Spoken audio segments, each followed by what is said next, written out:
Tout nous vient de l'enfance. J'avais 9 ou 10 ans et à cet âge, je manquais d'à peu près tout.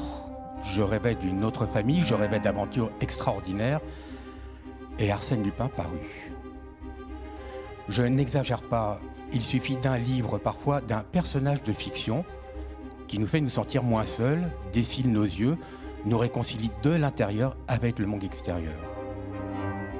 Aujourd'hui, je sais que le gentleman cambrioleur fut pour moi le commencement d'un développement personnel. Et pourquoi lui ? Pourquoi Arsène Lupin plaît-il autant aujourd'hui comme hier ? Pourquoi m'a-t-il autant plu à moi ? D'où son succès depuis plus d'un siècle ? Quel est son secret ? On est au mois d'avril 2025 et un rapide survol m'apprend que les aventures d'Arsène Lupin comptent non seulement 19 romans et près de 40 récits, mais également des myriatones d'études, toutes plus érudites les unes que les autres. Arsène Lupin cache un véritable continent littéraire. Il est à lui tout seul une fantastique bibliothèque. Je ne m'attendais pas à ça. Je m'attendais encore moins à découvrir que Maurice Leblanc ne prévoyait pas d'écrire les aventures d'Arsène Lupin en aucun cas. Au départ, ses ambitions étaient tout autres. Elles visaient la grande littérature dans le sillage de ses maîtres Flaubert et Maupassant. En témoignaient les contes et les romans qu'il avait déjà publiés, sans grand succès cependant, sinon d'estime. Une intrigue policière, de la littérature populaire feuilletonnée dans la presse, très peu pour lui. À d'autres, ces récits d'histoires criminelles dénués de la moindre valeur littéraire et s'adressant aux couches les plus basses de la bêtise humaine, disait l'aimable Paul Claudel. C'était sans compter Pierre Lafitte qui venait de fonder le journal Je sais tout. Au cours de l'année 1905, cet audacieux publiciste passa commande à Maurice Leblanc d'une intrigue policière dans le style de Conan Doyle qui, véritable gloire outre-Manche, faisait les beaux jours du Strand Magazine. L'intention était explicite, elle était commerciale. Plutôt à contre-cœur, parce que Pierre Lafitte était son ami et qu'il insistait lourdement, le harcelait quotidiennement, Maurice Leblanc finit par s'exécuter. C'est ainsi qu'en 1905, il livra un bref récit de 4500 mots intitulé « L'arrestation d'Arsène Lupin », avec l'idée qu'on ne l'y reprendrait plus tellement il avait eu le sentiment de trahir sa vocation et même éprouvé une obscure sensation de déchéance. Ce furent ses propres mots. Ils sont forts. Ce n'est pas rien d'avoir le sentiment de déchoir et de se trahir soi-même. Le premier vol d'Arsène Lupin fut de cambrioler la vie de son auteur.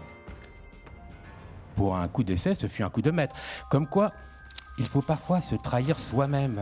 Il faut parfois que quelqu'un nous force la main, qu'un autre efface qu'il soit bienveillant, nous libère de l'emprise tissée de détermination sociale et familiale que nous exerçons d'abord sur nous-mêmes.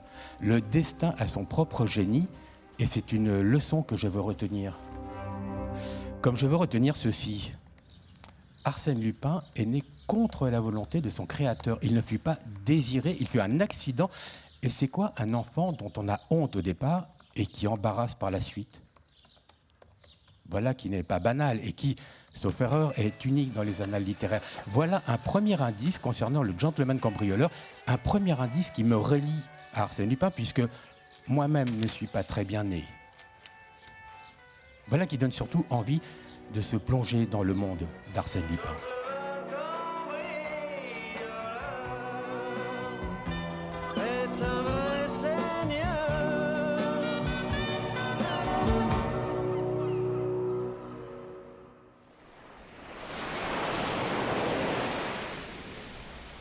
L'étrange voyage. C'est par ces mots que débute la toute première aventure d'Arsène Lupin. Imaginez, vous êtes sur le paquebot La Provence en partance pour une croisière transatlantique vers New York.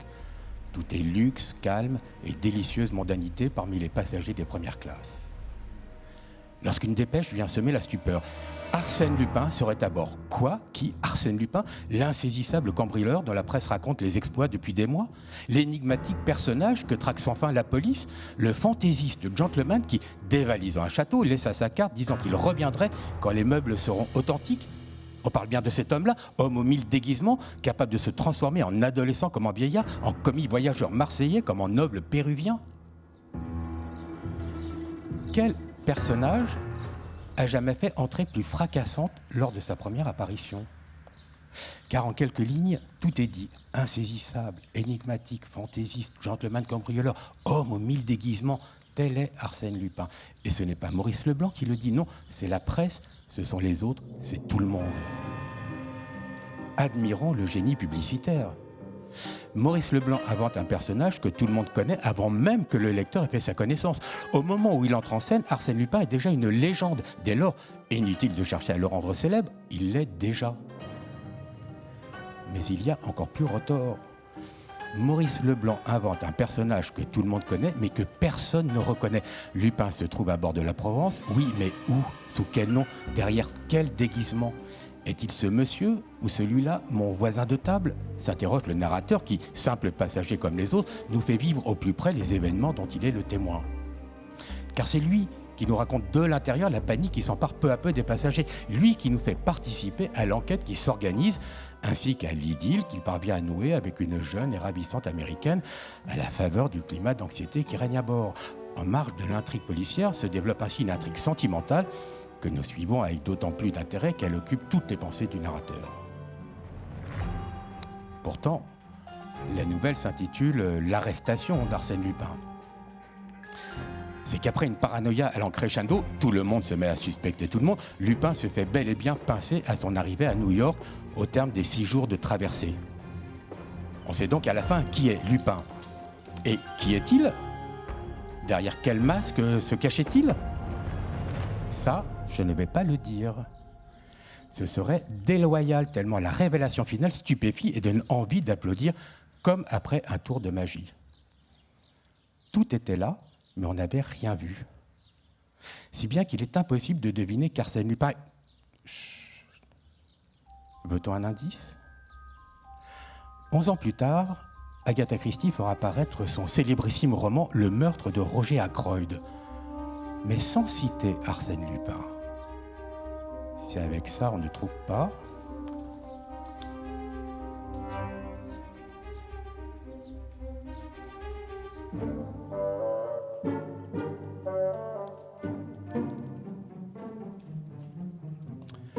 À qui ou à quoi pensait Maurice Leblanc lorsqu'il créa Arsène Lupin? Réponse: à Ulysse. À Ulysse pour commencer. C'est ce que je pense. Et quoi, Arsène Lupin est l'homme aux 1000 déguisements et qui est Ulysse? Selon Homère, il est l'homme aux 1000 expédients. La formule est la même, la référence explicite, ce n'est pas un hasard. D'ailleurs, Arsène Lupin commence ses aventures extraordinaires en prenant la mer. D'ailleurs, on apprend dans la comtesse de Cagliostro qu'il peut réciter par cœur Homère en grec. D'ailleurs, le grand-père d'Ulysse s'appelle Autolycos, de Lycos, loup en grec, comme Lupin vient de Lupus, loup en latin. Et qui était Autolycos?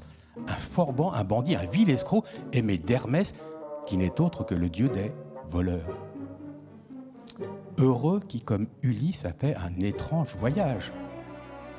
Entre autres exploits, Arsène Lupin a cambriolé Homère, non sans raison. Car en faisant d'Ulysse le filigrane de Lupin, Maurice Leblanc relie secrètement son gentleman cambrioleur au plus grand héros de la mythologie. Il ancre son récit dans l'illustre généalogie des œuvres classiques. Voilà qui ramène au fait qu'Arsène Lupin soit mal né. À Maurice Leblanc contraint de s'abaisser à écrire un truc commercial. Car grâce à Ulysse, l'écrivain n'a plus à rougir de lui. Il ne s'est pas abaissé à écrire pour le populo. Non, il a élevé le populo vers les hautes sphères de la littérature. Ici, la plus belle cabriole d'Arsène Lupin. D'un côté, le lecteur est tiré vers l'Olympe de la culture. De l'autre, la culture descend de son piédestal pour se mêler à la foule et se populariser. C'est gagnant-gagnant. Cela ne se voit pas, bien sûr que non, mais cela se sent. Le lecteur perçoit très bien qu'Arsène Lupin possède quelque chose qui le sort du lot, qu'il est un type et non un stéréotype. Et ce quelque chose, c'est l'élite allée avec le peuple. Comme Rimbaud disait que l'éternité est la mer allée avec le soleil. Picasso, lui, disait que le rouge qu'il venait de peindre continuait d'irradier la toile, même après qu'il l'eût recouverte de bleu ou de jaune. Et c'est vrai. Arsène Lupin en fait homériquement la démonstration, lui qui embarque incognito sur la Provence tout en faisant d'Ulysse le passager clandestin de son récit. Oui, Penny ? Bonjour, Penny. Bonjour, Bimor. Dites, c'est vrai qu'Arsène Lupin a étudié la médecine à l'hôpital Saint-Louis, dans un service de dermatologie, c'est bien ça ? Tout à fait. Et là encore, la réalité rejoint la fiction. L'a-t-elle jamais quitté ? C'est toute la question. En tout cas, l'hôpital Saint-Louis, au tournant du XXe siècle, était bel et bien spécialisé dans la dermatologie. C'est même dans cet établissement que fut pratiquée la toute première chirurgie réparatrice du sein. Magnifique. En quelle année ? En 1895, pardon, Béni. Mais là n'est pas l'important. Parlez pour vous, Bimor. On voit bien que vous n'êtes pas une femme. Ce que je veux dire, Penny, c'est qu'Arsène Lupin ne s'est pas improvisé gentleman cambrioleur du jour au lendemain. Il a suivi la formation qui convenait le mieux à la carrière à laquelle il se destinait. Car la science dermatologique est très utile à qui veut changer de tête, comme l'explique d'ailleurs Lupin avec force détail. Écoutez ça, l'apparence, mais on la modifie à son gré. Une petite injection de paraffine, un peu d'acide pyrogallique ou de sucre de grande chélidoine, quelques gouttes d'atropine dans les yeux et le tour est joué. Vous voici avec un visage tout nouveau, tout beau. Le tour est joué, c'est vite dit. Non, parce que pour changer de tête, Lupin paye sacrément de sa personne. Ça vous dirait, vous, une injection de grande chélidoine, vous boursouflant la peau pour avoir l'air d'un vieux bonhomme ? Ce sont les risques du métier, Penny. On a des objectifs où on regarde Martine à la télé. Ce qui compte, c'est que voici élucidé le génie transformiste d'Arsène Lupin. Comment il parvient, sans que nul ne le reconnaisse, à se faire passer pour un clochard ou un prince russe, un jeune homme ou un vieillard. Il ne fait pas que se déguiser, il se transforme, il se métamorphose physiquement. Vous voulez dire que Lupin ne fait pas semblant de se déguiser, il ne fait pas semblant de faire semblant ? Tel est son secret, Penny. Pour parvenir à ses fins, Lupin utilise les toutes dernières avancées médicales. Cela moins de 5 ans après que Suzanne Noël ait inventé la chirurgie esthétique. Suzanne Noël ? Une sommité de l'hôpital Saint-Louis, justement. C'est elle qui, sur Sarah Bernard, pratiqua le tout premier lifting. Bon, une vraie catastrophe. Pauvre Sarah, déjà qu'elle avait perdu une jambe sur la fin, elle devait pas être très belle à voir. Mais bon, on ne fait pas des œufs sans casser d'omelette. C'est l'inverse, Bimor. On fait pas d'omelette. Ouais, ok, on s'en fiche. Parlons plutôt de Paul Poiret. Ah, le célèbre couturier de la Belle Époque ? Celui qui, aux alentours de 1905, libéra les femmes du corset ? Justement, 1905. Ce qu'il n'avait pas prévu, c'est qu'en libérant le corps des femmes, il libéra du même coup leur chair qui, n'étant plus tenue, s'abachir soudain, révélant des mollesses et des bottes tripotences du plus disgracieux effet. Celle-ci n'aime pas trop ce que vous dites, Bimor. C'est pourtant la vérité, Penny. Il y a toujours un revers au progrès, il y a toujours des conséquences. Ce n'est pas l'intelligence artificielle qui dira le contraire. Et de fait, la fin du corset détermina l'essor du marché de la beauté et la naissance d'empires cosmétiques tels ceux d'Helena Rubinstein et d'Elisabeth Arden. Ah, de là, les poudres, les pommades et autres produits de maquillage dont se sert aussi Arsène Lupin pour modifier son apparence. Tout s'explique. Et oui, le bougre avait tout compris à son époque. Il avait également lu Rimbaud. Encore lui ? Bah oui. Je est un autre. Il faut être résolument moderne. S'il y en a un qui a fait sienne les injonctions du poète, c'est bien Arsène Lupin. Bien vu, Penny. L'homme aux semelles de vent pourrait être un autre nom du gentleman cambrioleur. Encore un personnage à son actif. Un de plus.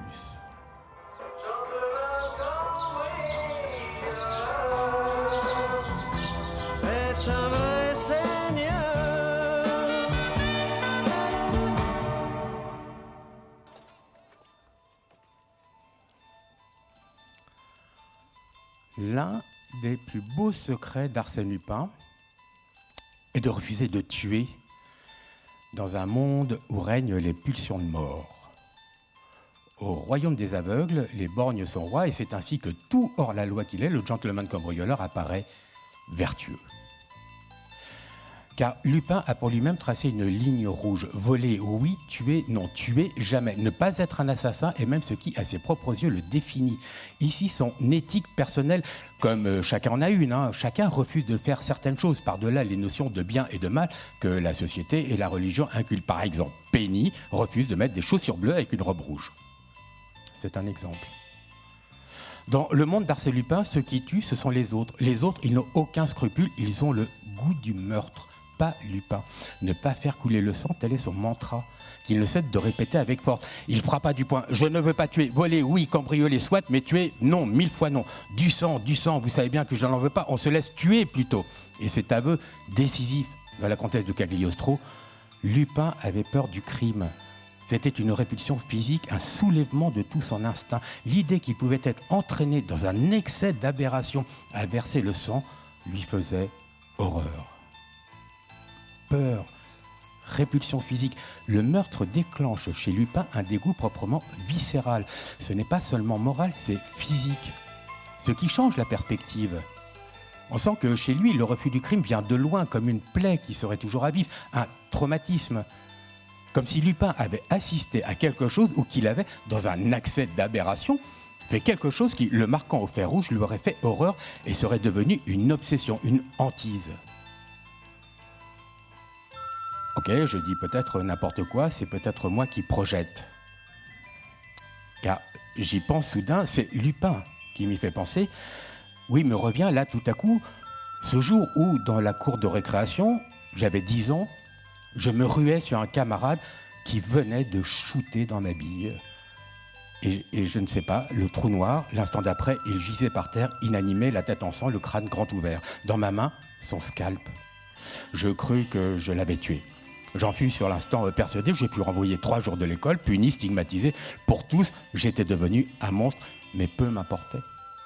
Qu'avais-je fait? Que s'était-il passé? Je ne le savais pas, mais cela me terrifia. Et personne pour me rassurer sur mon compte, personne pour m'expliquer. Aujourd'hui, je sais ce que veut dire voir rouge. Je le sais depuis l'âge de 10 ans. Ce n'est pas qu'une expression. J'ai connu ce jour-là, à 10 ans, un accès d'aberration, comme dit Lupin. Et cela m'a pareillement fait horreur. D'où cette violence en moi et pourtant inconnue de moi, qui me submergea sans prévenir, fit de moi sa chose. En une fraction de seconde, j'étais devenu une bête sauvage, une bête enragée. J'avais cessé d'être moi-même pour devenir quoi? Je l'ignorais. J'ignorais que je cachais le goût du meurtre. J'ignorais que je possédais une force surhumaine, une force capable de décoller la peau du crâne à main nue. Et de ce jour, j'ai craint la bombe humaine en moi. J'ai haï ma propre violence. Et voici peut-être mon lien le plus enfoui avec Arsène Lupin, dont je lisais les aventures justement à cette époque. C'est pourquoi j'ai d'emblée aimé le gentleman cambrioleur, pour son refus de la violence et des accès d'aberration. Parce qu'on n'aime pas un personnage sans y mettre un peu, beaucoup, terriblement du sien, sans y déposer ses propres secrets, ses angoisses, les siennes.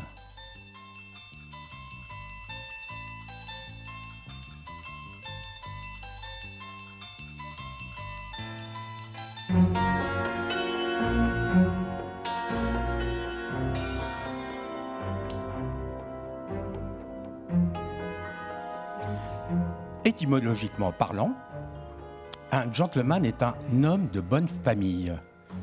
Et Arsène Lupin en est un, mais à moitié seulement. Car sa mère était une Dandrésie, prénom Henriette. La particule dit la noblesse de ses origines. Problème, elle épousa contre l'avis de sa famille une sorte d'ouvrier, un roturier pauvre comme Job qui, apprend tôt, cumulait le métier de professeur de boxe avec la profession plus lucrative d'escroc. Ce qui lui valut d'être condamné et emprisonné aux États-Unis, où il mourut.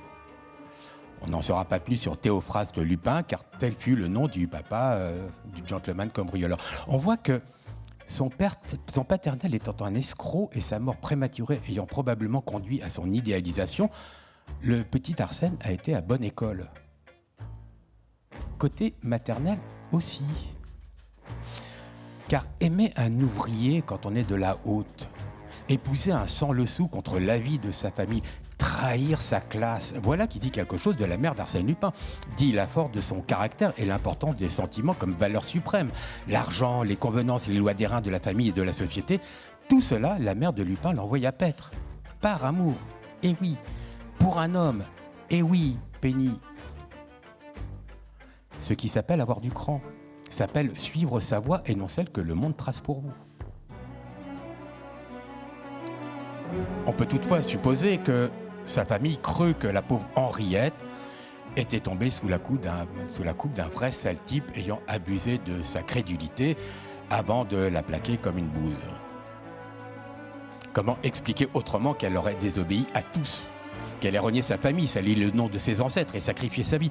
Cela ne put être une décision librement consentie. Impossible, ce serait trop quoi ? Le mot « emprise » ici ? Ou le goût de la liberté, peu importe les risques ? On ne saura jamais le fin mot de cette histoire. Ce que l'on sait, c'est que son escroc de mari brutalement décidé, Madame Lupin n'eut d'autre choix que de reprendre son nom de jeune fille et, pour survivre, d'entrer au service du duc de Dreux-Soubise, lequel, pour être de ses cousins, ne la traita pas moins comme une vulgaire domestique. C'est que chez ces gens-là, on ne pardonne pas, monsieur, on exploite, on rentabilise, on profite, on gère. À ce moment-là, le petit Arsène avait 6 ans et vivant chichement avec sa mère dans un minuscule logis, il souffrit de voir comment celle-ci était méprisée par des gens incarnant pourtant la civilisation et la respectabilité. Il comprit la violence de la lutte des classes, pas la peine de lui faire un dessin. De là qu'il s'en prendra toujours aux puissants et à ceux dont les belles valeurs affichées sont un mensonge pour eux et une humiliation pour les autres. Ce n'est pas un hasard si lors de sa première aventure, Arsène Lupin se fait appeler Bernard d'Andrézy. Ainsi l'est-il à la fois sa mère par le nom et son père par ses activités criminelles. À la fois un gentleman et un cambrioleur. Un être qui, par sa naissance, appartient autant aux couches aisées qu'aux couches inférieures de la société et qui, de chacun de ces deux mondes, prend le meilleur. Les bonnes manières et la culture aux élites, mais pas leur hypocrisie ni leur misérable âpreté au gain, le goût de l'aventure et les feux de l'amour aux classes dangereuses, mais pas leur grossièreté ni leur stupide violence. Lupin est celui qui échappe à la vulgarité de la société tout entière. Socialement, il réalise une synthèse parfaite. C'est ce qui fait de lui un héros, ce qui est l'héritage d'Arsène Lupin, celui qu'il a reçu de ses parents et celui qu'il nous lègue.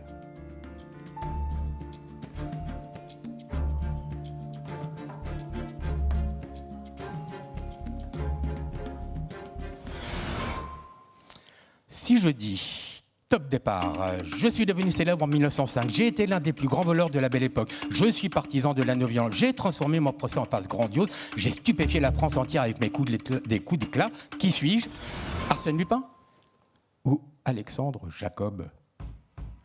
Alexandre Marius Jacob, anarchiste cambrioleur qui, entre 1899 et 1905, défraya la chronique avec son audace incroyable et ses splendides impertinences illégalistes. Si bien qu'une rumeur prétend qu'il inspira la figure d'Arsène Lupin. Rumeur qui ne tient pas une seconde si on considère qu'Alexandre Jacob n'est pas un criminel de droit commun, encore moins un voleur mondain. Au vrai, il était un militant anarchiste qui se livra génialement à la reprise individuelle. Soit le fait de reprendre aux riches ce qu'ils volent d'abord aux pauvres, car les riches volent les pauvres, bah ouais, c'est la base. Sans quoi, le maçon qui construit des châteaux vivrait lui aussi dans un palais. Sans quoi, Alexandre Jacob n'aurait jamais dévalisé personne. Pour lui, cela n'avait rien d'un jeu. Il avait choisi le vol car c'était le cœur du mot révolte. Ainsi, ces cambriolages étaient-ils des actes politiques ? Rien à voir avec Arsène Lupin, qui ne défend qu'une seule cause, la sienne. Cependant, il n'y a pas de fumée sans feu, il y a les dates.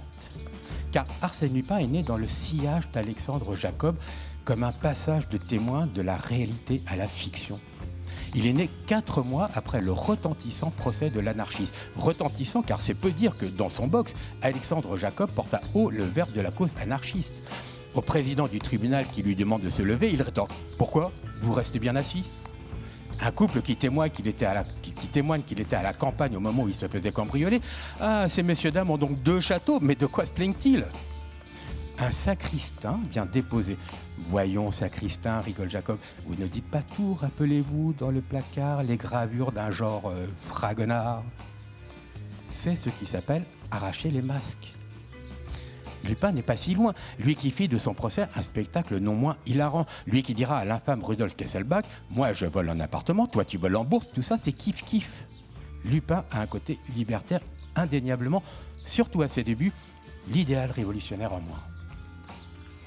Et ne parlons pas de son génie de la cambriole, Jacob, en la matière, n'ayant rien à lui envier. Par exemple, après avoir loué un appartement se trouvant au-dessus d'une bijouterie, Jacob et ses camarades percèrent un petit trou dans le parquet, suffisant pour y glisser un parapluie, lequel, une fois grand ouvert, permit d'agrandir le trou sans que la chute des plâtras ne donne l'alerte. Un coup de parapluie qui, 50 ans plus tard, fera l'objet d'une scène mémorable dans le film du Rififi chez les hommes de Jules Dassin. Le coup que je préfère, s'apercevant qu'il dévalise la maison de l'écrivain Pierre Loti, Jacob remet tout en place et laisse un mot. Ayant pénétré chez vous par erreur, je ne saurais rien prendre à qui vit de sa plume. Tout travail mérite salaire. Et de laisser 10 francs pour la vitre brisée et le volet endommagé. La grande classe. Sachant que ces exploits eurent lieu pour de vrai, dans la réalité. Arsène Lupin ne peut pas en dire autant. L'avantage d'Alexandre Jacob, c'est qu'il exista pour de vrai. L'avantage d'Arsène Lupin, c'est qu'il existe pour de faux. Je ne vois que des avantages à l'un et à l'autre. Et ce n'est pas si souvent.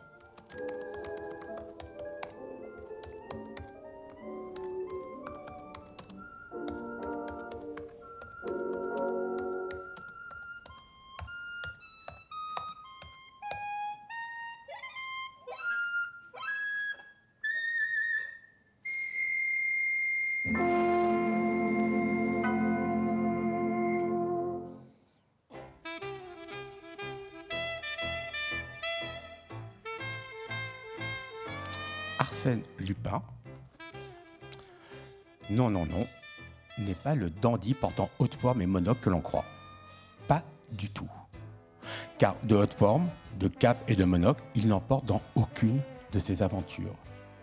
Pourtant, tout le monde connaît la silhouette du gentleman cambrioleur. Tout le monde a de lui une image très précise. Image que l'on doit à Léon Fontan, magnifique illustrateur de la Belle Époque, qui réalisa les couvertures des aventures extraordinaires d'Arsène Lupin lors de leur réédition 9 ans après leur parution en feuilleton. Cette couverture montrant en gros plan un mystérieux dandy affublé d'un monocle et d'un haut de forme. Cette couverture, il n'en fallut pas davantage pour figer le gentleman cambrioleur dans une image devenue la sienne. Léon Fontan, voilà celui qui a fait d'Arsène Lupin une icône. Sauf qu'il y a mal donne. Car Arsène Lupin n'a pas de look attitré. Contrairement à Sherlock Holmes et à sa fameuse casquette, contrairement à Hercule Poirot et à sa célèbre moustache, lui ne porte aucun uniforme permettant de l'identifier. Au reste, Maurice Leblanc ne décrit jamais Arsène Lupin. Il s'en garde absolument. Échapper à toute représentation, voilà ce qui rend Lupin unique.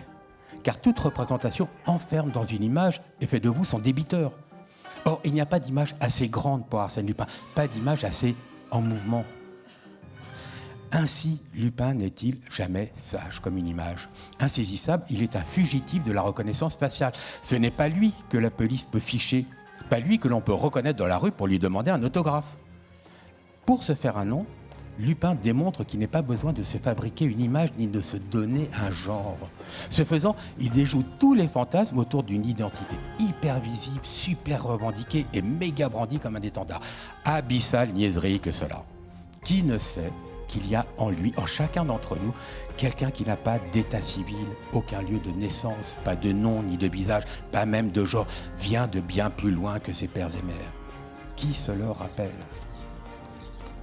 Au paraître, Lupin oppose le faire. Pour lui, ce sont nos actes qui nous définissent, pas notre carte d'identité, notre pédigré, nos origines, nos fringues, la couleur du sang qui coule dans nos veines. Message que Léon Fontan a malencontreusement brouillé. Alors que Lupin est celui qui ne va entrer dans aucun moule et encore moins jouir dedans. Il est celui qui, splendidement, s'acharne à déjouer l'ordre identitaire et l'avoir figé dans une image fixe et, en définitive, le pire sale coup qu'on pouvait lui faire. Et... Qu'est-ce que vous dites là, Bimor ? Arsène Lupin ne porte ni monocle ni haute forme ? Quelle déception. Il faut vous y faire, Penny. Nul ne sait à quoi ressemble le gentleman cambrioleur. C'est d'ailleurs la raison pour laquelle j'ai un problème avec ceux qui incarnent Lupin à l'écran. Vous voulez dire Georges Descrières, Jules Berry, Robert Lamoureux, Jean-Claude Brialy, et celle-ci en passe, et des meilleurs, tels Romain Duris. Comprenez-moi bien, Penny, ce n'est pas que ces acteurs soient bons ou mauvais, non. Le problème, c'est qu'ils donnent un visage au gentleman cambrioleur, un visage qui est toujours le même, un visage qui n'est jamais une surprise. Dans le célèbre feuilleton des années 70 que tous les gens de ma génération ont vu, je me souviens qu'on reconnaissait toujours Georges Descrières.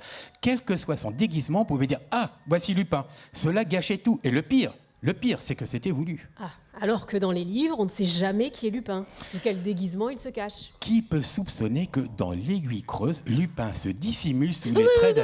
Bimor, vous allez tout de même pas spoiler, là?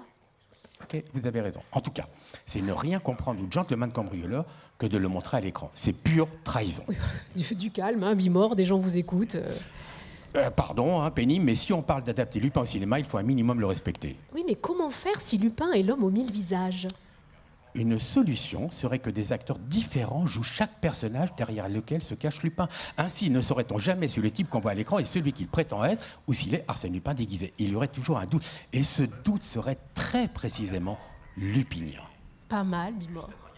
De la sorte, on approcherait la vérité profonde du gentleman cambrioleur, ce qui fait qu'il est insaisissable et qu'il sème un joyeux bordel dans l'espace narratif. Lupin est littérature, Penny. Il faut le dire et le répéter. C'est pour ça qu'il passe difficilement à l'écran. Lui et le cinéma, cela fait 2, cela fait 10 millions. Pour autant, si Lupin passe mal au cinéma, il aime y aller. Il a même une façon bien à lui de regarder les films, comme dans L'île aux 30 cercueils. Ah oui, ce grand roman paru juste après la guerre et de là son côté sombre, hanté par la mort et la folie. Si vous l'interrompez tout le temps, celle-ci va pas y arriver, Bimor. Ok, c'est bon, Penny, je vous laisse, vous fâchez pas, c'est bon. Pas trop tôt, merci. Celle-ci disait donc que, dans L'île aux 30 cercueils, tout démarre avec la projection d'un film documentaire intitulé « Légende bretonne ». Or, dans une séquence montrant une procession en pays Bigouden, voici que dans le champ apparaît une cahute abandonnée. Rien à voir avec l'action, c'est par inadvertance que la cahute a été filmée. Le plan ne dure d'ailleurs que quelques secondes, mais c'est suffisant pour distinguer, bien visible, un graffiti tracé à la main sur la porte. Un graffiti de 3 lettres dont la découverte va provoquer une cascade d'événements. Et pour un début d'histoire, il est formidable. Il a suffi d'un micro détail dans un film, d'une image dans l'image, comme si le plus important au cinéma, ce n'était ni l'histoire ni les acteurs, mais autre chose. Voilà une façon très lupinienne de regarder un film. Une façon décalée, à la fois rêveuse et attentive, toute personnelle, qui consiste à se faire son film plutôt que ce soit l'inverse. Et ça, c'est Lupin tout craché. Où pourrions-nous aller dîner? Mais quoi? Pour moi, ce soir, c'est la fin de la guerre et j'ai juré de retrouver Paris avec vous. Et je ne vous quitte plus avant au moins 5 heures du matin.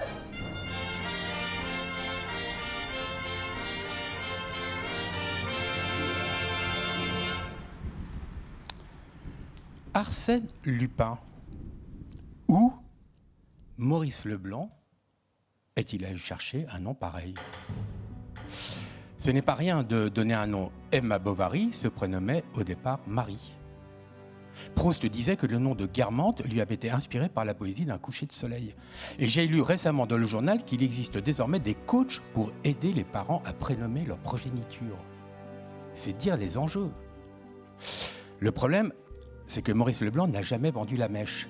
Il s'est toujours dit incapable d'expliquer comment lui était venue l'idée d'Arsène Lupin. Chaque fois qu'on lui posait la question, il répondit « hasard, accident, inconscient ». Pour un peu, il n'y était pour rien. Je ne sais s'il faut le croire. Admettons. Pourquoi Arsène? Parce que arsenic? Arsenic est vieille dentelle? Sauf que le film date de 1948. En même temps, Arsène et arsenic s'originent tous les deux dans le grec ancien arsenios, qui signifie viril masculin. Or, Lupin incarne une certaine idée de la masculinité, incontestablement. Quoi d'autre? Et si Monsieur et Madame Leblanc avaient, dans un premier temps, voulu appeler leur fils Arsène, mais pour une raison ou pour une autre, qu'ils avaient finalement opté pour le prénom Maurice? Je ne dis pas cela en l'air. J'aurais moi-même dû m'appeler Nicolas lorsque, peu avant ma naissance, ma mère apprit que Brigitte Bardot avait prénommé Nicolas le fils qu'elle venait d'avoir avec Jacques Charrier. Autant dire que la France allait se peupler de millions de petits Nicolas, et pas de ça, décréta ma mère. Hors des questions qu'on dise qu'elle avait copié Brigitte Bardot, et ni une ni deux, elle s'empressa de changer mon prénom, et ainsi suis-je devenu Grégoire. À quoi tiennent les choses? Sans Brigitte Bardot, je m'appellerais Nicolas. Sans elle, je ne serais pas qui je suis, et ma vie aurait été tout autre, mes amours auraient été tout autres. Car on ne dit pas « je t'aime Grégoire » comme on dit « je t'aime Nicolas ». Ce ne sont plus les mêmes sentiments, plus les mêmes femmes, plus le même moi. Et merci Brigitte, qui jusqu'à sa mort, paix à son âme tourmentée, aura ignoré le rôle crucial qu'elle joua dans mes destinées. À aucun moment, elle n'aura soupçonné que Nicolas fut mon ami imaginaire, mon confident exclusif, celui que j'aurais dû être, celui qu'il aurait peut-être mieux valu que je sois, la meilleure version de moi-même. Ou bien mon pire ennemi, mon démon intérieur, mon double maléfique, comme Maurice avec Arsène. On ne le saura jamais. Tant pis, ai-je songé. Maurice Leblanc était peut-être sincère. Il y a des noms, on ne sait pas comment ils nous viennent. Ma fille en sait quelque chose. Pardon de parler encore de moi. Mais j'y songe à cause d'Arsène Lupin. Avec sa mère, nous avions décidé d'appeler notre fille Louise. C'était bien Louise. C'était parfait.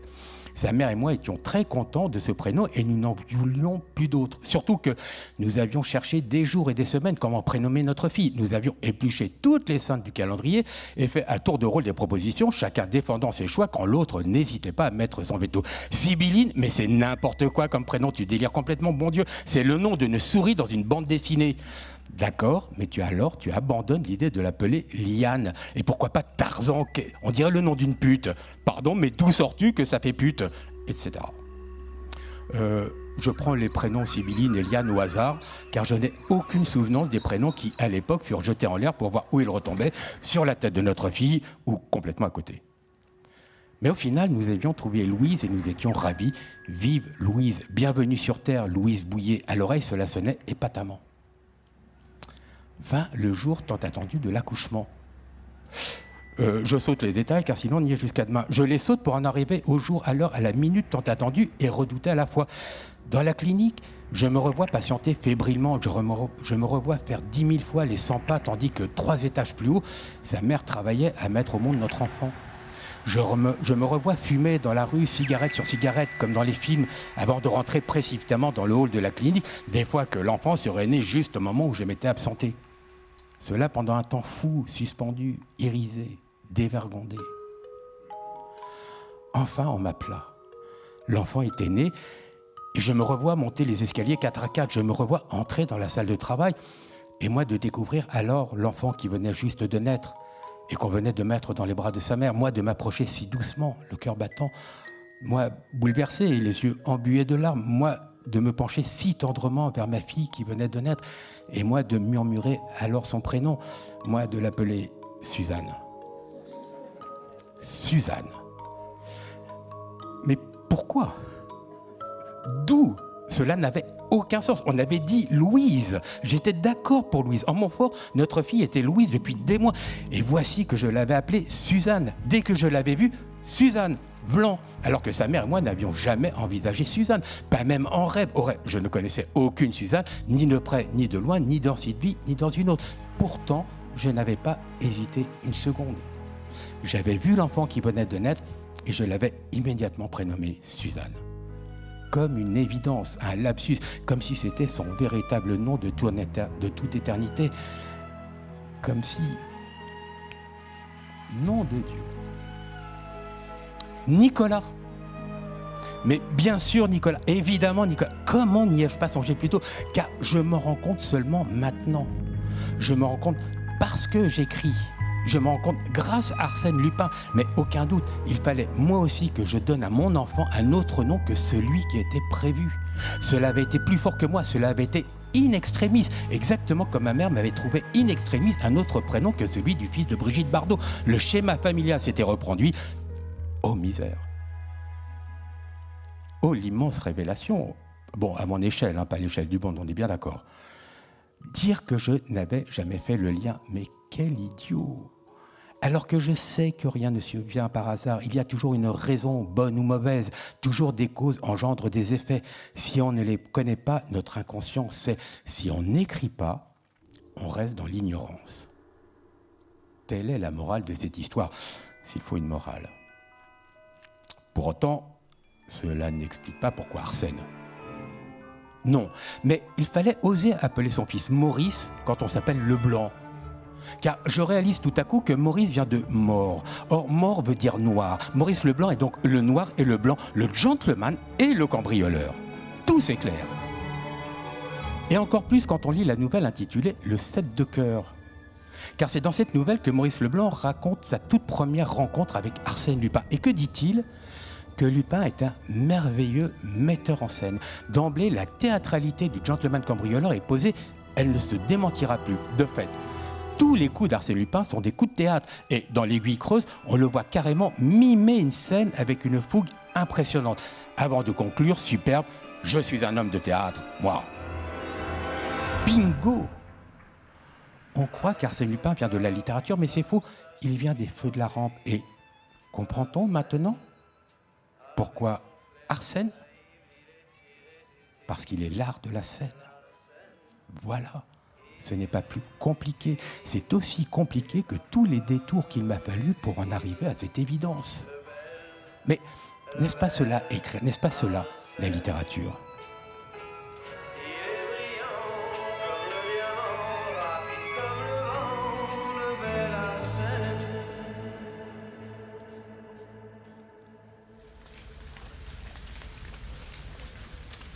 La première fois qu'Arsène Lupin croise le fer avec Sherlock Holmes, c'est en 1906.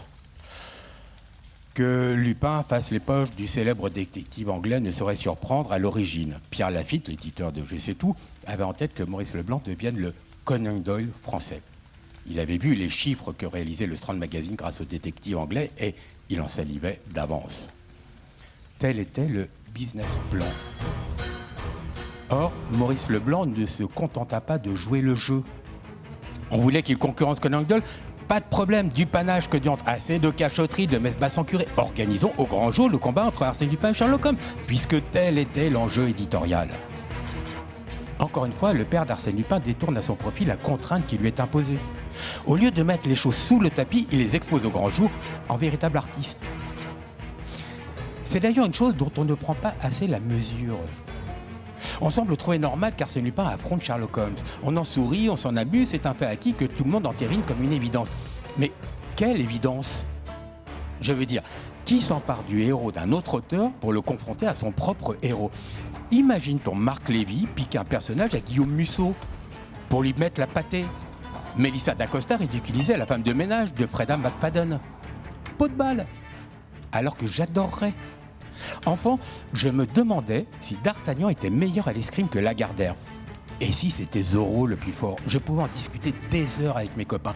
Il s'agissait de questions très sérieuses, qui puisaient à l'essence même des personnages de fiction, à la compréhension qu'on a d'eux, à ce qu'ils remuent en nous. Dire que Conan Doyle n'a jamais parlé d'Arsène Lupin, ni de près ni de loin, cela me consterne. Mais je t'en fiche. Sherlock Holmes n'est pas très joueur, c'est ce qui le distingue du gentleman cambrioleur. L'esprit du jeu, tout est là. La volonté d'en découdre aussi. Car on l'oublie, mais on se battait volontiers en duel à la belle époque. Clémenceau, Jaurès, Blum, même Marcel Proust alerte au pré. Entre Lupin et Sholmès, il est d'ailleurs question d'un duel annoncé, secouant comme jamais la curiosité publique, d'un duel invisible et formidable, d'un duel à mort. Si Lupin est quelque chose, il est un duelliste. Il est le D'Artagnan de la belle époque. À moins qu'il ne soit le Cyrano des années folles. Tout ça, c'est bien joli, Bimor, mais il y a un gros problème là. Du calme, du calme. Oui, C'est bon. D'accord, pardon Bimor, pardon messieurs, dames, pardon la France, pardon la table, le micro, pardon l'univers tout entier, ça va ? C'est bon ? Celle-ci peut vous parler, elle a votre attention ? Vous disiez qu'il y a un problème ? Est-ce que vous avez lu Le Triangle d'or ? L'un des 2 romans de guerre de Maurice Leblanc, publié en 1917, dans lequel Arsène Lupin ne fait d'ailleurs qu'une brève apparition, car il n'était pas prévu d'y part, sauf qu'on ne change pas une équipe qui gagne. Oui, d'accord. Rien ne vous a choqué ?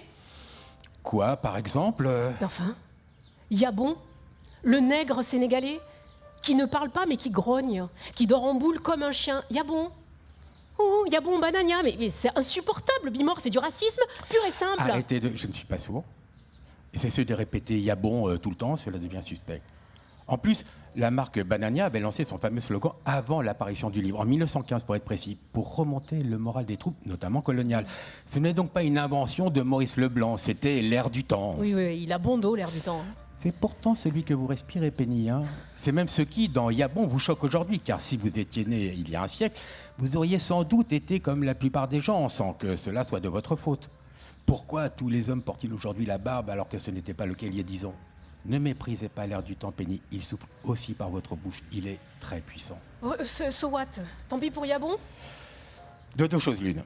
Ou bien on a la passion de la police, ou bien on a celle du détective. Il faut choisir. Dans le premier cas, fin de la discussion, vous pouvez sortir les fusils, le lance-flamme, les chapeaux, j'en connais dont c'est la spécialité. Dans le second cas, dans le livre, Yabon est un tirailleur sénégalais qui a été 2 fois mutilé de guerre. Il a perdu sa main droite au combat, ainsi que la moitié de son visage arraché par un éclat d'obus. S'il y en a un qui mérite le respect, c'est lui. Il a d'ailleurs été décoré 2 fois, raison pour laquelle il grogne plus qu'il ne parle. Avec sa gueule cassée, il a perdu l'usage de la parole. Ce n'est pas comme s'il était bestial par nature. Ouais. Je passe sur le mot nègre, hein, qui était à l'époque aussi répandu qu'il est aujourd'hui proscrit, même chez Agatha Christie. Pour de bonnes raisons, hein, Bimor. Évidemment, pour de bonnes raisons. Mais justement, vous en connaissez beaucoup des écrivains qui, en 1917, ont rendu hommage aux tirailleurs sénégalais. Je dis bien en 1917, pas en 2026, c'est facile en 2026, car le livre fait de Yabon un héros de la France. Dans un vibrant plaidoyer, Belval s'écrit que la main droite de Yabon vaut toutes les paires de mains de l'univers, et de réclamer l'égalité totale pour tous les combattants blessés au front, Yabon compris, les tirailleurs sénégalais compris.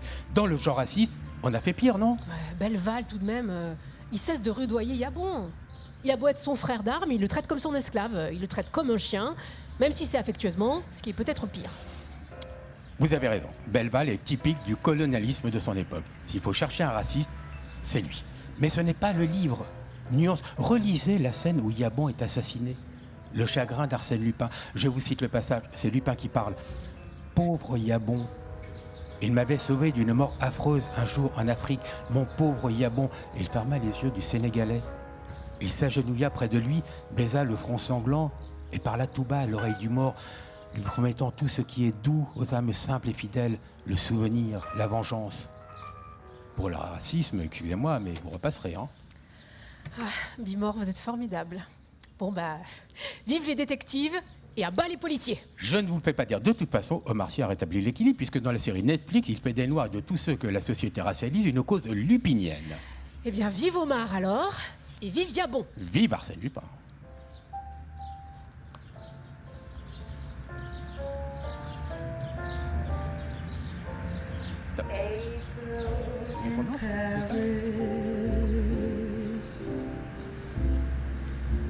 Chestnuts in blossom,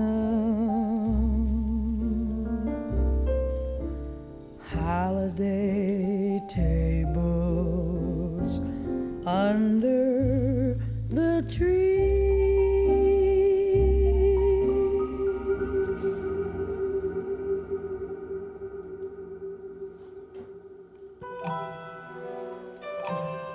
Arsène Lupin aura eu 3 vies. Une vie de gentleman cambrioleur entre 1905 et 1914, une vie de gentleman patriote entre 1914 et 1918, et une vie de gentleman détective après la guerre. Serge Rénine fait partie de la 3e vie d'Arsène Lupin. Vie d'aventurier, vie de prince russe, vie dédiée à l'amour. Car plus que les cambriolages, l'amour est la véritable quête d'Arsène Lupin. L'amour et non le sexe. Bah non, chez Arsène Lupin, on ne fait rien de sexuel, jamais. Et pour cause, le gentleman cambrioleur s'adressait à un public familial.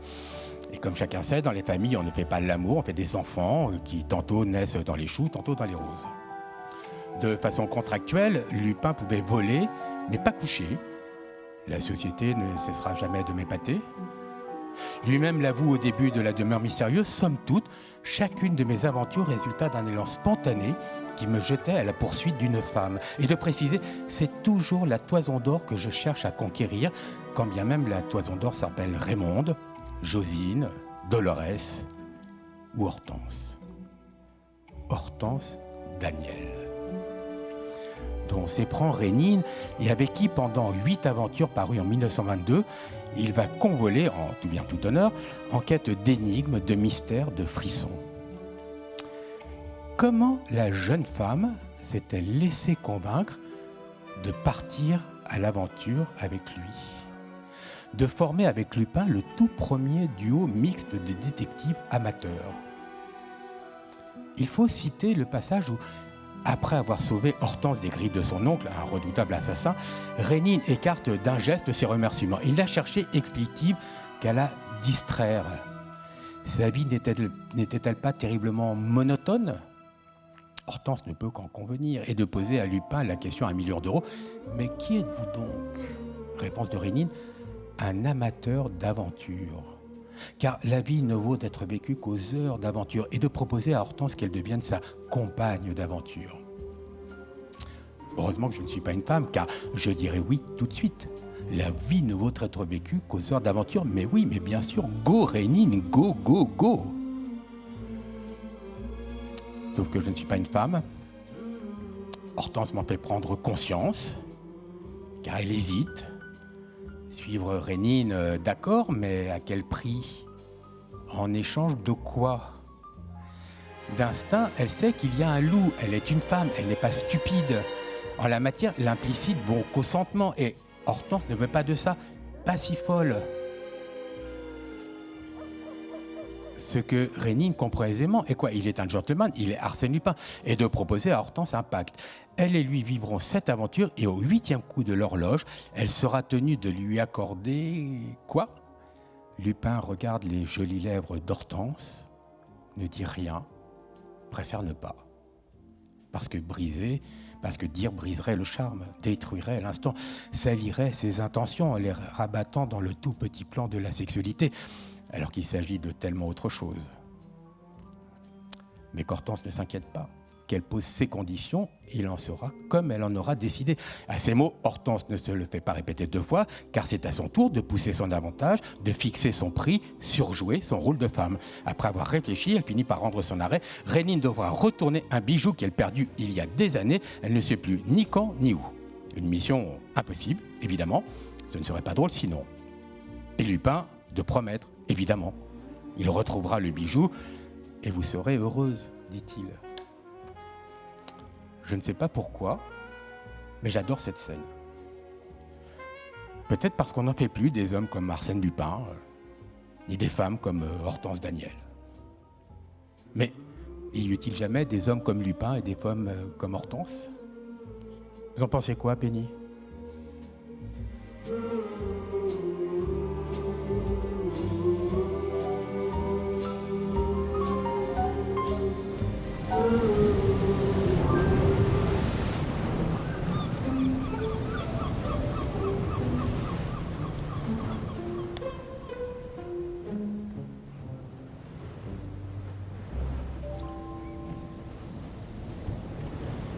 Qui n'a pas lu L'Aiguille creuse ?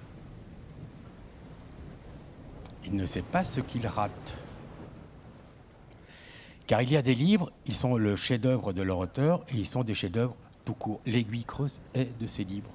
Parce que les personnages, l'intrigue, l'histoire, que je ne vais pas révéler, grand Dieu non.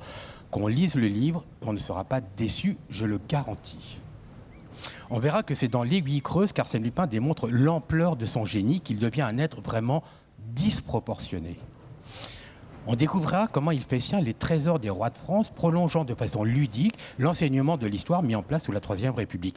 Francis Lacassin disait que Lupin avait cambriolé l'histoire de France. C'est vrai, mais c'est pour mieux la restituer aux Français. Francis Lacassin aurait pu ajouter que Lupin cambriole aussi la géographie, puisque le récit s'en va par monts et par vaux, depuis Cherbourg jusqu'à Étretat, en passant par Cusion, Tours, Châteauroux, la Creuse, un vrai tour de France, en train, en voiture et à vélo. Au vrai, Lupin cambriole l'espace et le temps. Ici, le coup de génie. Ici, qu'Arsène Lupin devient réel. Puisque sans l'Aiguille creuse, Arsène Lupin est incompréhensible. C'est lui-même qui le dit. Sans l'Aiguille creuse, il n'est qu'un mythe, un personnage de roman, sans rapport avec la réalité. Il faut prendre la mesure de cette déclaration. Il faut comprendre que dans ce livre, la fiction change de nature, car la réalité change de statut. La réalité, voici qu'elle devient un territoire de la fiction. Il suffit d'aller à Étretat, l'aiguille est là, droit devant, splendide monolithe de craie et de silex. Et la voyant, chacun l'imagine creuse. et dissimulant dans ses entrailles une caverne d'Ali Baba. C'est imparable. Tout le monde se pose la question, se prête au jeu, entre dans le roman, fût-ce en souriant, fût-ce en cherchant l'entrée qui permet d'accéder au trésor. Car certains en sont persuadés, l'aiguille est creuse. Arsène Lupin a dit vrai.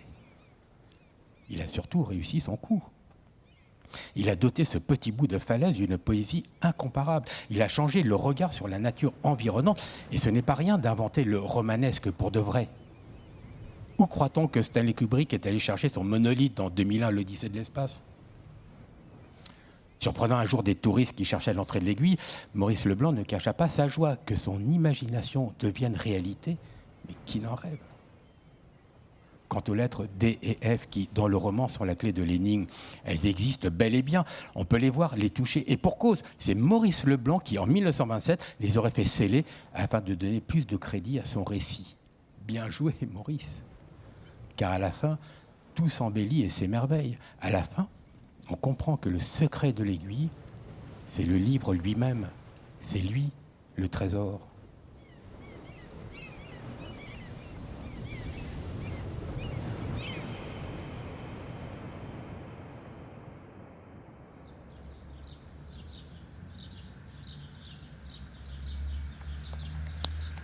Lorsque j'ai accepté de passer tout mon printemps avec Arsène Lupin, je savais que j'avais deux choses à dire. Deux choses et pas une de plus. Deux choses venues de mes lectures d'enfance et jamais oubliées depuis lors. Je dis bien jamais.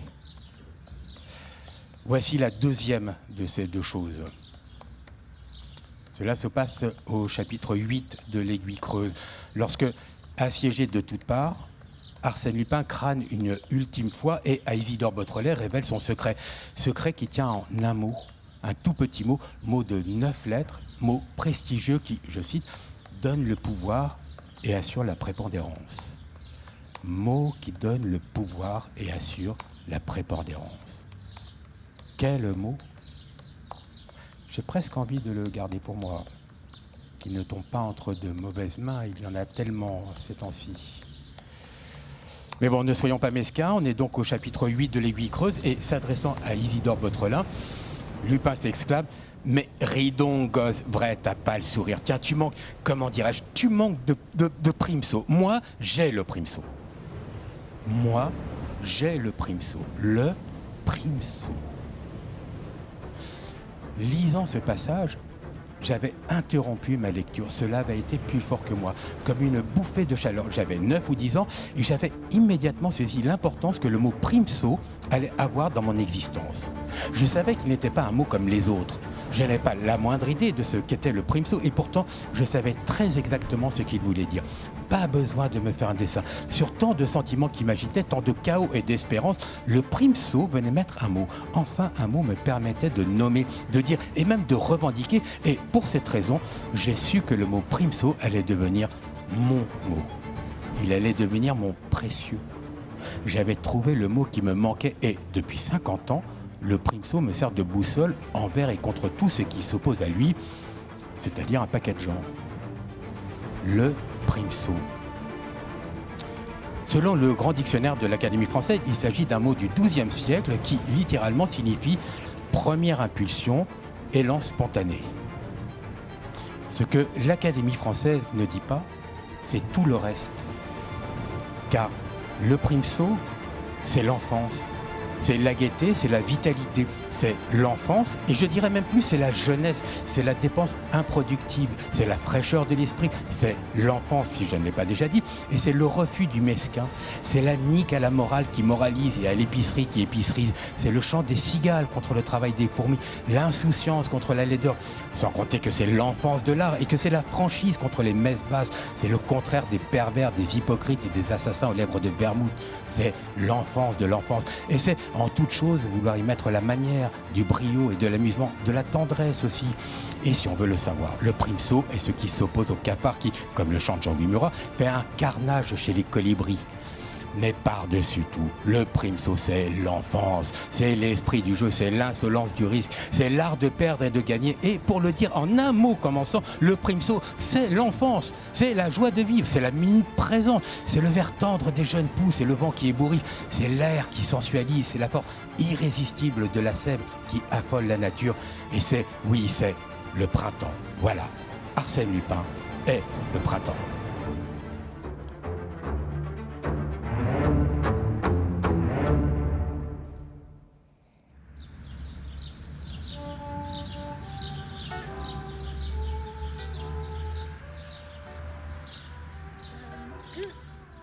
À propos, Bimor, Arsène Lupin, de droite ou de gauche? C'est important. Éventuellement. Selon les sensibilités, on a l'impression que ce n'est pas le même Arsène Lupin. C'est le propre des personnages de fiction. Chacun peut en faire ce qu'il veut. Ils ne viendront pas protester de leur innocence. Certes, mais à ce point. À droite, par exemple, on adore le panache d'Arsène Lupin. On adore sa superbe, sa toute-puissance, son intelligence, sa parfaite éducation. Par-dessus tout, on vante ses insolences de gai cavalier, ses liesses de Rocroi, sa fine fleur de Lupin, son goût de l'argent, des belles choses, ses obsessions de réussite, et puis son patriotisme sans faille, son côté dandy, jusqu'à ses blondes amoureuses, ses multiples conquêtes aussi. Et à gauche? À gauche, on aime le cambrioleur, le mandrin, le cartouche, on applaudit au génial des trousseurs des riches et au splendide pourfendeur des puissants.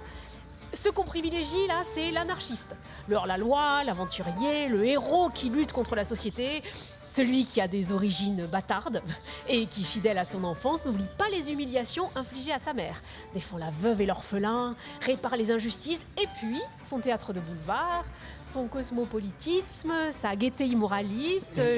Et oui, Penny, aux uns le gentleman et aux autres le cambrioleur. Alors que Lupin est les deux. Voilà pourquoi il incarne la sensibilité française, tous bords confondus. Arsène Lupin est le plus beau sommet de notre hexagone, avec la gastronomie, la Déclaration universelle des droits de l'homme et du citoyen, la séparation des églises et de l'État et le French flair. Il est une mythologie au sens de Roland Barthes, un emblème, non de l'esprit gaulois, mais de l'esprit français. C'est-à-dire, pour paraphraser Ernest Renan, qu'il est une des choses éternellement bonnes et vraies que la langue française a apportées au monde. Dans votre liste, vous n'avez pas oublié l'occupation ? Oh, écoutez, Penny, je vais vous dire une bonne chose. Oula, celle-ci n'aime pas du tout quand vous prenez ce ton. Ce n'est pas qu'Arsène Lupin incarne l'esprit français, c'est qu'il l'invente. Quand je lis les aventures du gentleman cambrioleur, je suis heureux d'être français. Ou plutôt, je me sens devenir français, si c'est ça, être français. Si c'est ça, et pas autre chose. Ça et rien d'autre. Comprenez-vous, Penny ? Le Primso est ma patrie. C'est au-delà du droit du sang ou du sol. Ce n'est pas à vous que je vais apprendre qu'on ne naît pas femme, on le devient. Si vous retirez la lune, que reste-t-il à la terre ? Sans le Primso, sans cette merveilleuse exception culturelle qui traverse toute son histoire, la France est un pays comme un autre. Elle n'a rien de spécial. Elle fait même plutôt pitié en ce moment. Bah dis donc, Bimor, vous lui en direz tant. À votre service, Penny. En attendant, vous n'avez pas répondu. Pour vous, Lupin est-il de gauche ou de droite ? Si vous voulez le savoir, j'aime trop la liberté pour être de gauche et je suis bien trop épris de justice pour être de droite. Exactement comme Arsène Lupin. Et c'est cela qui me plaît en lui. Je ne sais pas vous, mais je refuse de monter dans la voiture d'un type qui pense que le danger peut venir de la gauche et uniquement de la gauche. Ou de la droite et uniquement de la droite. Alors que le danger peut aussi bien venir de l'autre côté, de derrière ou de devant, même du ciel, de la voiture, de la route, du conducteur, de n'importe où en fait. Dans ces conditions, il est hors de question que je monte dans la voiture d'un taré qui a le torticolis. Oui, alors que monter en voiture avec Arsène Lupin, là, vous êtes partant. C'est pas que je suis partant, c'est que je vote pour.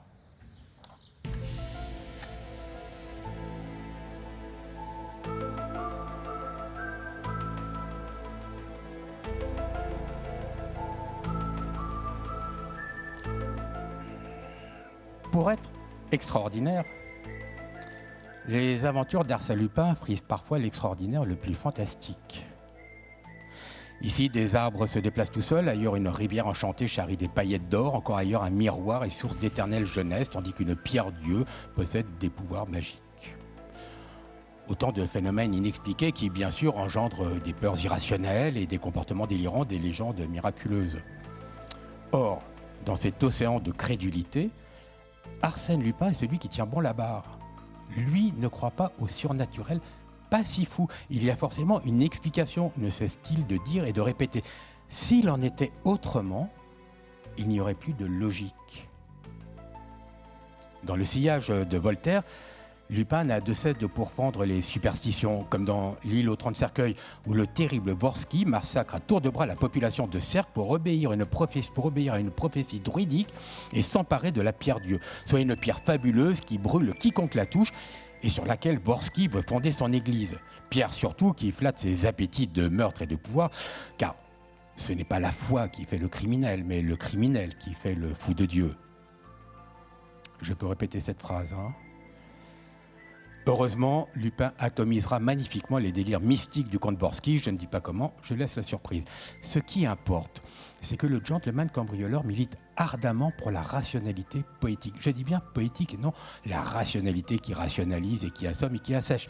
Il s'agit ici de gai savoir. Par exemple, la rivière enchantée qui charrie des paillettes d'or à certaines périodes de l'année. Rien d'alchimique ni d'occulte comme on le croit dans la région.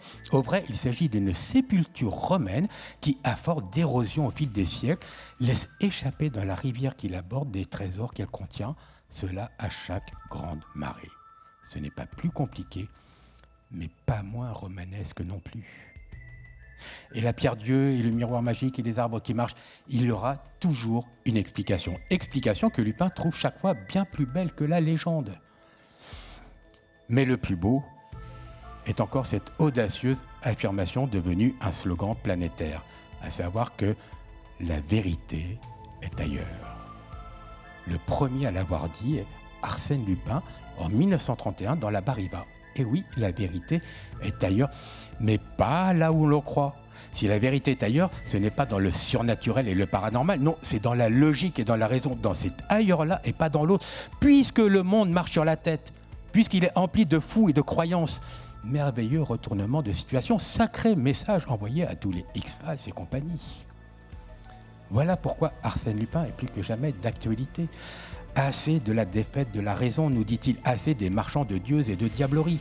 En réenchantant la réalité contre toutes les légendes qui la nient, Arsène Lupin n'est pas seulement le gentleman cambrioleur, il est Lupin l'enchanteur de la raison.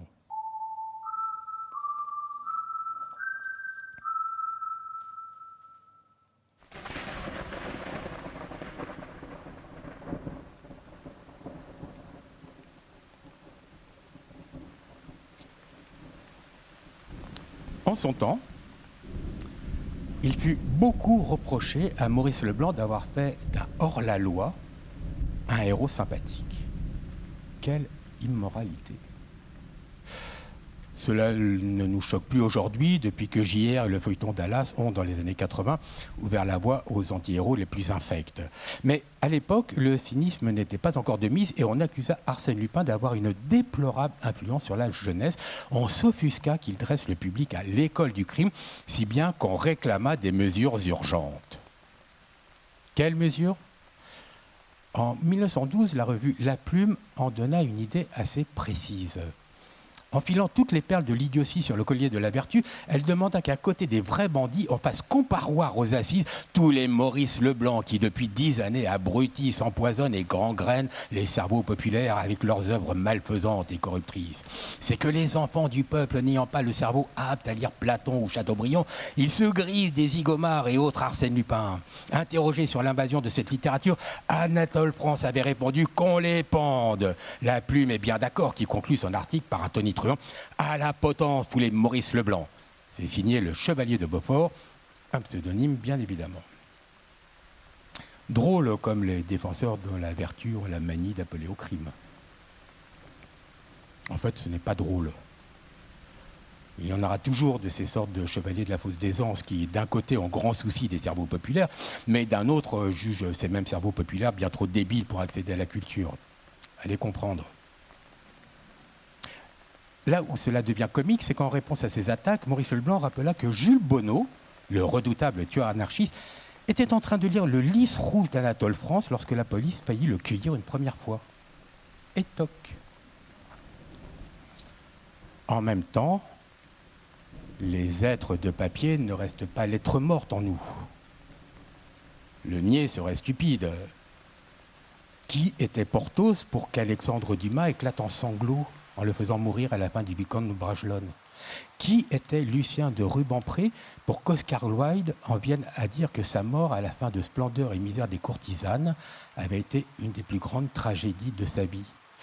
Qui était Werther pour provoquer une vague de suicides dans toute l'Europe? Effet Werther, Bovary. À quel point Arsène Lupin existe-t-il pour de faux? À quel point les gens que nous connaissons sont-ils des illusions? À quel point suis-je moi-même réel et dans la blanche écume Varech? D'un autre côté, les fictions sont comme les rêves, dont les neurologues ont établi qu'ils jouent le rôle de simulation mentale pour préparer notre cerveau à toutes sortes de situations pouvant survenir dans la réalité. Quiconque voit des oiseaux s'assembler sur le toit d'une maison pense au film d'après Hitchcock. C'est automatique, si bien qu'il ne sera pas surpris si un corbeau l'attaque. Il s'y attend presque. Grâce aux fictions, nous voici prévenus. Nous sommes des hommes et des femmes avertis qui en valent deux, même si, ce faisant, le monde perd un peu de son innocence. Allant camper au bord d'un lac, on sursaute au moindre craquement. On ne peut pas s'en empêcher, pour l'unique raison qu'on a vu certains films d'horreur. Voilà qui dit l'importance des fictions dans nos vies, dont j'ai moi-même été le témoin. C'était il y a 30 ans. Une femme m'avait quitté sans un mot ni une explication, et voici qu'elle m'appelait 10 ans plus tard pourquoi, au juste, pour rejouer la scène où Mrs. Dalloway revoit son amour de jeunesse. C'est ce que j'ai fini par comprendre, car tout se passa entre nous exactement comme dans le roman de Virginia Woolf. La situation, une grande réception, était la même. Les retrouvailles identiques des années plus tard sans jamais nous être revus entre-temps. Même le bouquet de roses, surtout le bouquet de roses qui joue un rôle central dans le roman. Car c'est devant un bouquet de roses que F, appelons-la F, articula très distinctement la phrase que prononce Clarissa Dalloway, à savoir que les roses étaient les seules fleurs qu'elle supportait de voir couper. Mot pour mot, F prononça la même phrase, ô combien chargée de sens, mais d'un ton si étrange comme une somnambule que je sursautais intérieurement. Je sus qu'elle venait de me livrer un secret qui lui appartenait, la clé même de toute notre histoire d'amour ratée. Car jusqu'ici, je n'avais pas compris à quel jeu elle jouait. Pourquoi m'avoir contacté 10 ans plus tard pour m'inviter à une stupide soirée mondaine? À quoi rimait ce cirque? Grâce à la phrase de Clarissa Dalloway, je pus reconstituer le puzzle. Je réalisais soudain ce que son inconscient avait manigancé à partir d'un roman dont elle avait toujours dit qu'il était son livre préféré, et moi, à l'époque, de ne pas prendre la mesure de cette information. Moi, de regarder en direction de Virginia Woolf au lieu de regarder dans sa direction à elle. Grave erreur. Car ce jour-là, F entra dans son livre préféré. Elle devint Clarissa Dalloway et elle fit de moi son Peter Walsh. Sans en avoir aucunement conscience, bien sûr que non. Tout fut merveilleusement subliminal. Ce fut même le plus beau cas d'emprise littéraire sur la psyché d'un individu dont j'ai été le témoin, en plus d'en être la victime. Si bien que j'en fis plus tard la matière d'un récit. Et quoi, ne voulait-elle pas devenir l'héroïne d'un livre? On croit penser à tout, mais on oublie que nous sommes le jouet d'histoires qui ne sont même pas les nôtres. Pour autant, les fictions ne changent pas les gens. Arsène Lupin n'a jamais transformé un lecteur en voleur, car la fiction est ce qui permet de devenir qui on est déjà. Elle est un exhausteur de personnalité. Au pire, Arsène Lupin pourrait donner à un voleur l'idée d'être aussi un gentleman, qui s'en plaindrait. Au mieux, il donne le goût du primso, et merci qui? Que la littérature ne fabrique plus de grands mythes littéraires comme Arsène Lupin, qu'elle se détourne du romanesque pour se soucier en priorité de la réalité. Je ne sais quoi en penser quand, de le même mouvement, la société se transforme en fiction toujours plus écrite avec les pieds par des fous guidant des aveugles. Je ne suis pas sûr que documenter la réalité suffise aujourd'hui. Si cela n'aboutit pas à renforcer la très mauvaise fiction du monde, et s'il ne s'agit pas finalement d'une désaffection de la littérature, presque d'un abandon de poste devant l'ennemi. Comment faire de sa vie un roman si les romans n'en sont plus? Qui va nous éveiller s'il ne reste que des gens comme vous et moi? Avec quelle simulation doper notre système neuronal. Alors que ce qui est beau chez Arsène Lupin, c'est son absolu dédain des problèmes qui font l'ordinaire de nos existences. Lui nous élève car il est bigger than life.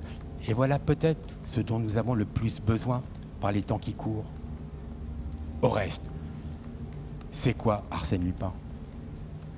Qu'ai-je appris au terme du printemps que je viens de passer avec lui? Eh bien, Lupin, c'est le prime saut contre les passions tristes. C'est la légèreté de l'être contre les revendications identitaires. C'est s'en prendre aux puissants au lieu de matraquer les faibles. C'est miser sur la raison contre les fous et les furieux. C'est rire du malheur contre le culte des victimes. C'est faire éclater la vérité contre l'empire du faux. C'est refuser de tuer par opposition aux pulsions de mort. C'est le sentiment amoureux contre la guerre des sexes. C'est la beauté de la langue contre la grossièreté des actes. C'est-à-dire qu'Arsène Lupin est tout le contraire de notre époque. Il a beau être né il y a plus d'un siècle, il est l'antidote contemporain. Voilà ce que j'ai découvert sur le gentleman cambrioleur. Et sur la durée, peut-être n'y a-t-il de bénéfique et de nécessaire que les œuvres de l'imagination. Je dis bien sur la durée.